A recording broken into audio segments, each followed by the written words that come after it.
Nous arrivons ici à la deuxième étape du système ACEP, l'étape qui succède à l'analyse des dangers et des situations à risque, qui est en fait l'étape qui consiste à mettre en place des programmes préalables. Chaque établissement alimentaire doit élaborer et mettre en œuvre des programmes préalables pour aider à limiter l'introduction possible de dangers pour la salubrité des aliments produits, dus à l'environnement de travail et aux pratiques opérationnelles. Les programmes préalables doivent être mis par écrit, mis à jour chaque fois que des modifications y sont apportées et réévalués au moins tous les ans.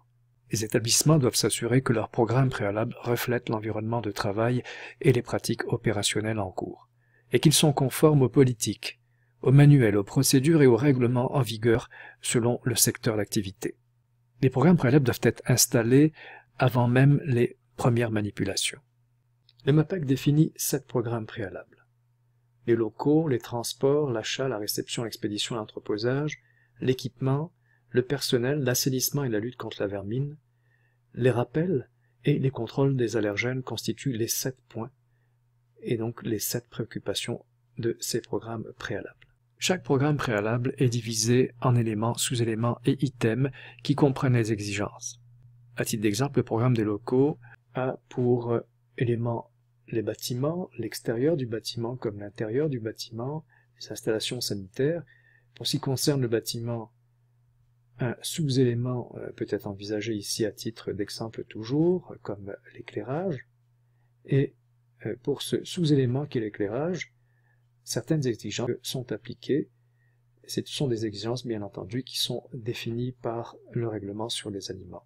On pourra lire dans cette réglementation que le local doit être muni d'un système d'éclairage artificiel d'une intensité lumineuse d'au moins 50 décalux, et dans les locaux servant à l'entreposage des produits ou du matériel, ce système doit être au moins de 20 décalux.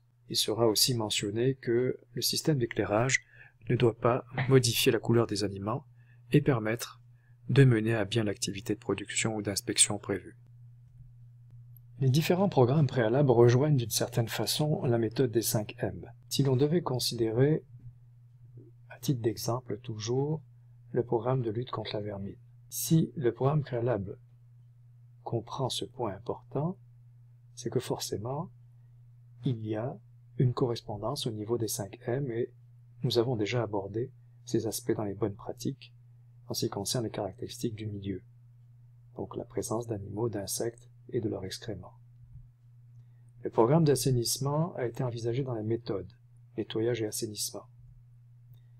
Au niveau de l'équipement, donc l'équipement général, l'entretien, l'étalonnage des thermomètres, de l'équipement d'une façon générale, c'est déjà vu dans la rubrique matériel de la méthode des 5 M, toujours en ce qui concerne les bonnes pratiques. Le programme de contrôle des allergènes a déjà été abordé via la méthode des 5 M dans la matière.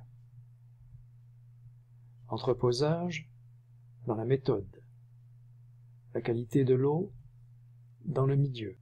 Les installations de lavage des mains et d'assainissement dans le secteur main-d'œuvre.